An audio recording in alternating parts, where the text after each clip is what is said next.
السلام عليكم ورحمة الله وبركاته. أهلا بكم أعزائي متابعين قناة الرياضيات مع أيمن عبد الله وحل المسائل اللفظية في ثواني بسيطة جدا. 6 مسائل متنوعة الأفكار. هنبتدي إن احنا نشوف المسائل دي وهنتعرض لحلها وهنحلها في أقل من دقيقة. تابعني من أول الحلقة لآخرها، أكيد هتلاقي حاجات كتير هتفيدك جدا في اختبارات القدرات. هتلاقي مسائل متنوعة الأفكار هنبتدي إن احنا نعرضها وهنحل كل مسألة في وقت قصير جدا. على بركة الله نبدأ مع بعض عرض الفكرة وعرض الطريقة. لك رجاء اللي بيشوفنا لأول مرة اشترك في القناة ويفعل زر الجرس ليصله كل جديد لدينا إن شاء الله. والباحث على المسائل اللفظية وحل المسائل اللفظية يجدها في قائمة تشغيل، في قائمة بعنوان مسائل لفظية، وقائمة أخرى بعنوان أساسيات القدرات موجود فيها هذه النوعية. نبدأ. أول مسألة معنا: خزان ممتلئ حتى نصفه. إذا أضفنا 14 لتر أصبح ممتلئ حتى الثلثين. كم سعة الخزان؟ هنا عشان أحل المسألة دي بسهولة ممكن الكسر هنا يتغير، يبقى أي كسر غير النصف. ممكن هنا نفس الشيء الكسر يتغير، مفيش مشكلة. ممكن يكون ممتلئ. الأفكار كلها نفس الفكرة في هذه النوعية، نحلها بطريقة واحدة فقط لا غير. بيتكتب أهو نصف، وعندك هنا الثلثين 2/3 اهي. اصبح معاك المقام هنا كام؟ 2، والمقام هنا كام؟ 3. طيب يبقى اذا الاتنين في 3 ب6، يعني نعمل عملية توحيد للمقامات، لان احنا هنطرح 2/3 ناقص النصف، دي بيساوي المقام الجديد هيكون 6. وطبعا بنشتغل هنا 2 في 2 ب4، 4 ناقص 3 في 1 3، يعني ال1/6. ال1/6 ده بيمثل لك مين؟ ال1/6 بيمثل ال14 اللي هنا. الحل مباشرة ان انا هضرب ال14 الموجودة معايا دي، اضربها في مقلوب الكسر اللي طلع معايا، اضربها في 6. 14 في 6 يطلع الناتج 84. دي سعة مين؟ سعة الخزان. يبقى عرفنا سعة الخزان، وزي ما قلت لك في البداية ان احنا ممكن نحلها في ثواني بسيطة. انت كل الحكاية كتبت الكسر 2 وهنا 3 في المقام، اضربهم في بعض 6، اطلع اضرب ال6 في 14 يديك الناتج مباشرة على طول. والفكرة تتغير مع كسور كتير تشتغل بيها عادي تمشي المسألة. شوف المسألة التانية بتقول لي ايه: اذا رسم 5 مربعات بجانب بعضها وكونوا مستطيل محيطه 360 سنتيمتر، فكم يبلغ طول الضلع الواحد؟ ومعك هنا اختيارات متواجدة معك. في بداية الأمر للسهولة والتبسيط إن إحنا هنا بنوضح هنا أدي هنا الخط بتاعنا، ونرسم 5 مربعات يكونوا متواجدين معانا هنا كما نرى أمامنا. هنا أدي مربع، أدي واحد هنا، وهنا التاني أهو، وأدي التالت، وأدي الرابع، ثم المربع الأخير الخامس. لما نيجي نعد الأضلاع بتاعتنا يبقى هنا 1 2 3 4 5. جميل. ونفس الشيء هيكون معاك لو كملت العد، يعني هنا 6 7، وتكمل العد هتوصل لكام؟ هتوصل ل12. جميل. طيب يبقى إذا هنا لما نقسم ال 360 هنا على اللي هو المحيط اللي موجود على ال 12 اللي هو عدد الأضلاع بتاعتك، هيطلع مين؟ طول الضلع موجود معانا هيكون معايا 30. يبقى طول الضلع ده هيساوي كام؟ 30.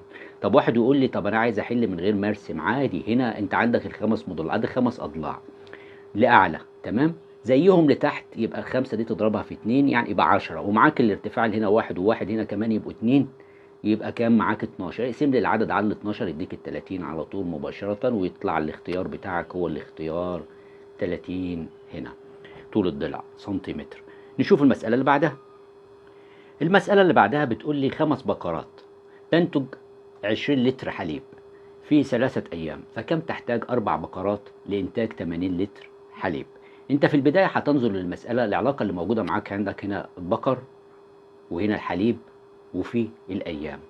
فهتبتدي تكتب كده البقر، وفي عندي هنا الحليب، وفي الأيام. البقر عندي كام؟ هنا 5، وتنتج من الحليب 20، وفي كام يوم؟ 3 أيام. 4 بقرات ينتجوا لي كام من الحليب؟ 80. في كام يوم؟ هنا أنا لا أعلمه، إكس أو علامة استفهام، أي رمز. طيب بتجيبها إزاي المسألة؟ هتعمل هنا علاقة تساوي ما بين الاتنين. هنا هتضرب العدد ده هنا ضرب في ده أهو، وتكتبهم هنا أدي 5 في 80 في ال3 بتساوي اللي بعدها هنا هتضرب كام في كام؟ 4 في 20 اهي في اكس. 4 في 20 في الاكس. طيب هنا هتاخد بالك بقى من الخطوة الجاية دي. الأربعة في 20 ب80 بالسلامة راحوا مع بعض. أصبح معاك الإكس قيمتها كام؟ 3 في 5 ب15 إيه؟ 15 يوم. طب واحد يقول لي أنا ما كنتش عايز أحلها بالشكل ده، ودي طبعا هي سهلة لكن أنا عايز أحلها مباشرة. خلي بالك، الأربعة في 20 يعني دي بيعطي كام؟ 80. يعني دي كده ودي كده بالسلامة. أصبح معاك مين؟ 3 تضربها في الخمسة ب15 تطلع برضو. يبقى الاختيار بتاعي إيه؟ 15 يوم. نشوف المسألة اللي وراها. هنا المسألة بتقول لي صرف عبد الله ثلث راتبه في الأسبوع الأول، ثم اشترى بربع الباقي جهاز، ثم أعطى أخاه ثلث ما بقي. ما مقدار المتبقي؟ هنا العربي ده هنحوله للرياضيات. ثلث هنا أهو ثلث، ومعاك كام تاني؟ ربع أهو ربع أهو، ومعانا تاني كام؟ ثلث آخر مرة كمان. طيب هنعمل إيه؟ إيه الطريقة دي؟ الطريقة إن إحنا هنكمل كل كسر من دول للواحد الصحيح. يعني هنا أنت عندك التلت ده ناقص له كام عشان يبقى واحد صحيح؟ 2 ل3 أهو. وده كمله للواحد الصحيح يبقى كام؟ 3 على 4. جميل جدا. وده كمله للواحد الصحيح جبناها قبل كده 2 على كام؟ على 3. يبقى احنا كملنا للواحد الايه الصحيح. بعد كده بعمل ايه؟ بعمل عمليه ضرب لهم كلهم، وابتدي اشوف في اختصارات. طبعا في اختصار الثلاثه دي مع الثلاثه دي جميل جدا، والاثنين في 2 ب4 مع الاربعه اللي تحت طلع في الاخر 1 على كام؟ 3. يعني طلع ثلث. يعني الاختيار رقم ب هو الاختيار الصحيح. يبقى الفكره بتاعتنا بنقول عليها ايه؟ كمل واضرب. تكمل ايه؟ بكمل للواحد الصحيح، وبعد كده ببتدي ان انا ايه؟ اضرب. مسألة جميلة جدا. هناخد واحدة مختلفة عنها لكن نفس الفكرة بتاعتها. قبل ما ناخد الفكرة الأخيرة الجميلة الممتعة، الفكرة المسألة الأخيرة دي هنشوف دي الأول ونبتدي إن احنا نحلها مع بعض. هنا بيقول لي في أحد المدارس حضر 7 أتمان من المدرسة لمحاضرة، بينما شارك نصف الباقيين في مباراة، وتبقى 20 طالب ليشاركوا في عمل بحث.